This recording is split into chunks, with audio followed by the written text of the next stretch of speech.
I'm a mess. All right? It doesn't mean I incur damage. You know, what's that song?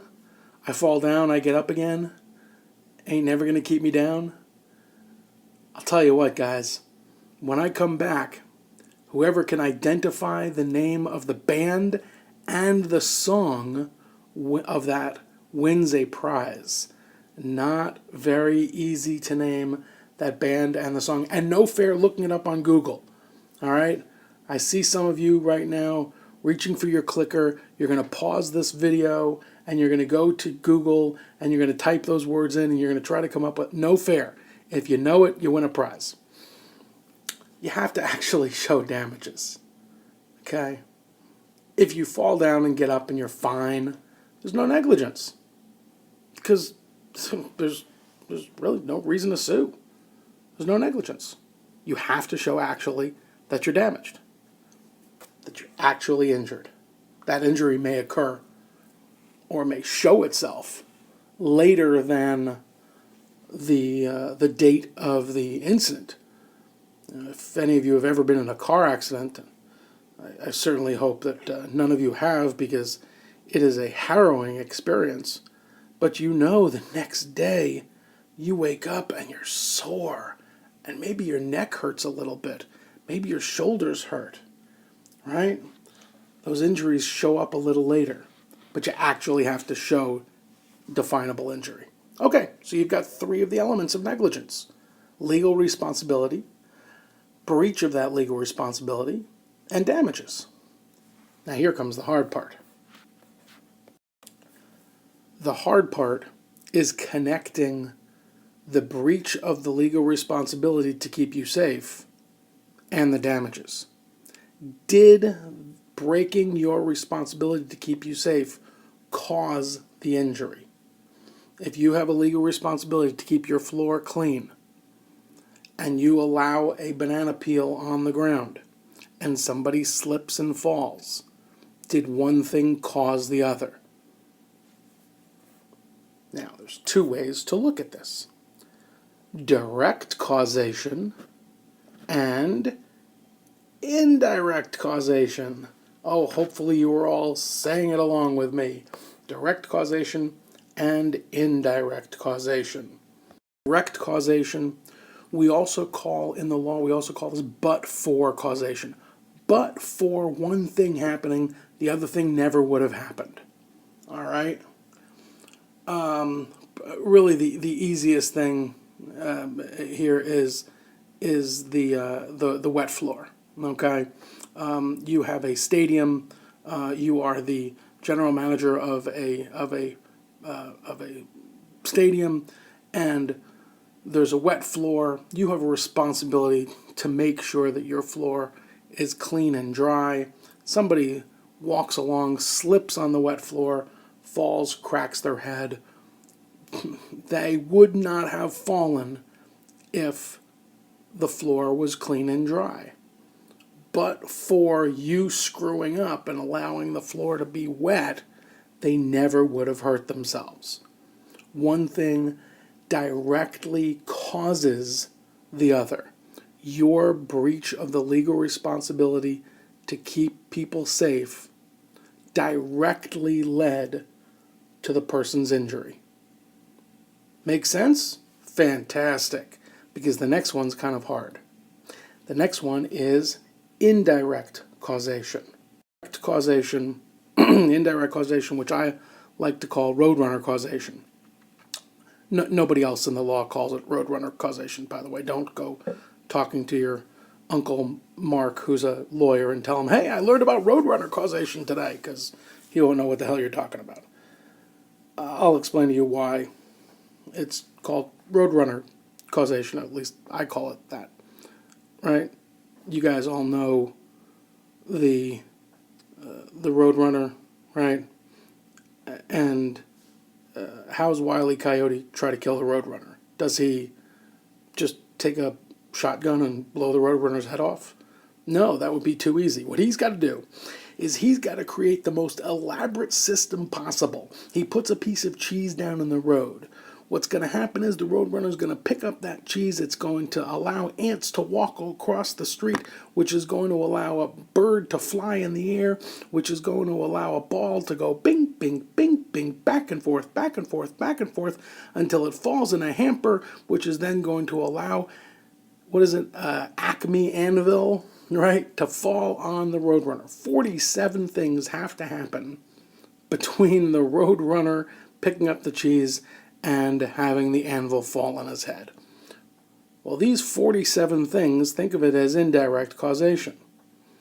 You have to ask, did the injury occur not directly because of your breaking your legal responsibility to keep this person safe, but because other things happened in between?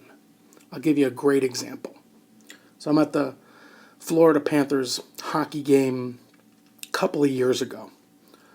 And I'm sitting in my seat, which is on the aisle, and I see a couple of rows down, a guy on the aisle accidentally spills his beer. And he spills it all into the aisle. Poor guy. Whole 16-ounce beer right into the aisle. Aisle's wet and sticky and a mess. A couple of minutes go by, and nobody's doing anything about it. Nobody's coming to clean it up. Nobody's coming to dry off the steps. Nobody's coming to put a sign saying, careful, cuidado, wet floor.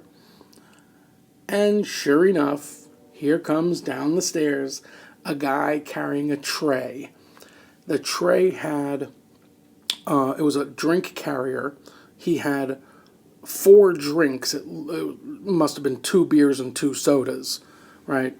With the 2-drink minimum, right? So 2 beers, 2 sodas. And then on top of that, balanced on top of the sodas, he had a tray of nachos. And then embedded, kind of tucked into the nachos chips, was a shot glass of some sort of liquor. I thought it was pretty damn impressive that he could get all that in one trip. So he's walking down the stairs towards his seat with these 4 drinks and nacho chips and shot glass, and he slips on that step, that wet step, because of the beer, and he goes flying. Feet overhead, and everything goes everywhere. Beer goes flying, soda goes flying, nacho chips go flying, that fake yellow gross cheese that we all love so much with our nachos, those go flying, little jalapenos everywhere, and even a shot glass of some alcohol goes flying. Big mess. This guy falls, cracks his head against the concrete stair. He's out cold. They have to bring the paramedics to take him away. Direct causation is you have a legal responsibility to keep your patrons safe. You breach that legal responsibility by not cleaning up the floor in a timely manner as a prudent, reasonable person would do. And because of that, directly, this guy slipped and fell. If the floor was never wet, this guy would never have slipped and fallen and cracked his head and had $100,000 worth of medical bills. But here's indirect causation. What if this didn't actually happen? But let's just say what if. I've heard about these kind of things happening, read about them in different lawsuits. Let's say the guy's walking down the guy spills his beer into the aisle. Guy's walking down the stairs with his drinks, his nachos, and his shot glass. Slips on the beer. Whee! Up in the air, everything goes.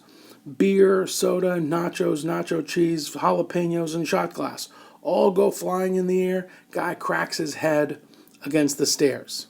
Blood everywhere. A guy behind him slips on his blood.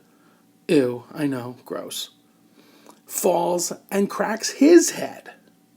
Then a little yap yap dog, one of those tiny little purse dogs, jumps out of one of the Boca Barbie, who is in attendance at the game, jumps out of her purse and laps up the blood of the second guy who fell and keels over and dies. And Boca Barbie, you guys know who Boca Barbie is, right? Okay, if you don't know who Boca Barbie is, we'll explain it on Monday. Yeah. Boca Barbie sues the Florida Panthers in the arena saying, hey, my dog died because of your negligence. So, did it? Or was it so far removed from the actual legal responsibility to keep you safe that Boca Barbie really has no case? Is it too much Roadrunner causation? Too many things had to happen before Barbie's dog lapped up the blood? You ask, was the breach of the legal responsibility the, quote, proximate cause of the damages? And you have to ask two questions to determine this. Number one, was it reasonably foreseeable that this kind of a thing could happen? Was it reasonably foreseeable? That means a reasonable person could foresee in the future. Think about the different possibilities of accidents that could happen. Right? Is this one that is reasonable to foresee? One of the ways you determine whether or not it's reasonably foreseeable is you ask, was the plaintiff, the person who's suing, was the plaintiff within the zone of danger? What's the zone of danger? What's reasonable foreseeability? Well, I'm going to let you guys take a break. And also, well, to be perfectly honest, I don't think that the computer's going to be able to handle a file this big, so we're going to give this a try. And then what I'm going to do is tomorrow we will have another, or later today, we will have another video up that's going to go through reasonable foreseeability, zone of danger. I'm going to talk about a case involving fireworks and the Long Island Railroad, and then we'll get into defenses to intentional torts. Okay, so hang in there. Hopefully you haven't gone too crazy listening to my voice, and we'll talk to you guys later. Hey, listen, remember, write down all your questions, email them to me if you want, whatever you need, and we'll get them answered. Talk to you later.